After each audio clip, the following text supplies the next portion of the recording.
क्या आपने कभी सोचा है कि जिस पैकेज्ड फूड को आप हेल्दी समझकर खा रहे हैं या बच्चों को खिला रहे हैं, वही चीज आपकी सेहत को बिगाड़ सकती है?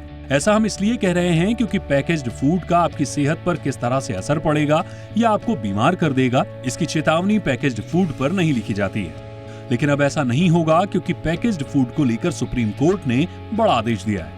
सुप्रीम कोर्ट ने केंद्र सरकार से कहा है कि वो 3 महीने के अंदर पैक्ड फूड पर चेतावनी वाली लेबलिंग को लेकर नए नियम बनाए, जिसके तहत हर पैक्ड फूड में साफ शब्दों में लिखा होगा कि प्रोडक्ट आपकी सेहत को क्या खतरा पैदा कर सकता है। यह आदेश एक जनहित याचिका पर सुनवाई के दौरान आया। याचिका में मांग की गई थी कि हर खाने की पैक्ड चीज पर फ्रंट पर लिखा जाए कि उसमें कितना नमक, चीनी और हानिकारक फैट है। केंद्र सरकार ने कोर्ट को बताया कि इस मुद्दे पर अब तक 14,000 से ज्यादा सुझाव और रिपोर्ट्स आ चुकी हैं। इसके लिए एक एक्सपर्ट कमेटी बनाई गई है जो इन सुझावों के आधार पर रिपोर्ट तैयार करेगी। इस बीच ICMR और NIN यानी नेशनल इंस्टीट्यूट ऑफ न्यूट्रिशन ने भी चेतावनी दी है। उनका कहना है कि पैकेज्ड फूड पर दिए गए दावे भ्रामक हो सकते हैं।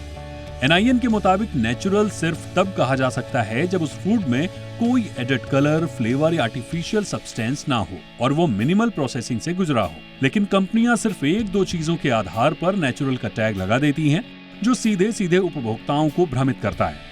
लोगों का कहना है कि वो लेबल्स को पढ़ते तो हैं, लेकिन उन्हें समझ नहीं आता कि असल में उसमें कितना खतरा छिपा है। नेचुरल लिखा होता है तो हम सोचते हैं कि खाना हेल्दी हो।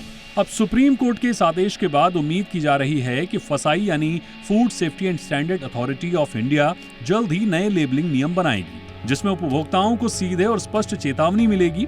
यानी अगली बार जब आप पैकेज्ड फूड खरीदने जाएं या किसी पैक्ड फूड को उठाएं, तो सिर्फ नेचुरल शब्द ना पढ़ें, उसकी सच्चाई भी परखें और उसमें दी गई चेतावनी को भी गौर से देखें। यानी आप क्या खा रहे हैं और उसके नुकसान क्या हैं, इसकी जानकारी आपको होना जरूरी है। ब्यूरो रिपोर्ट, जी मीडिया।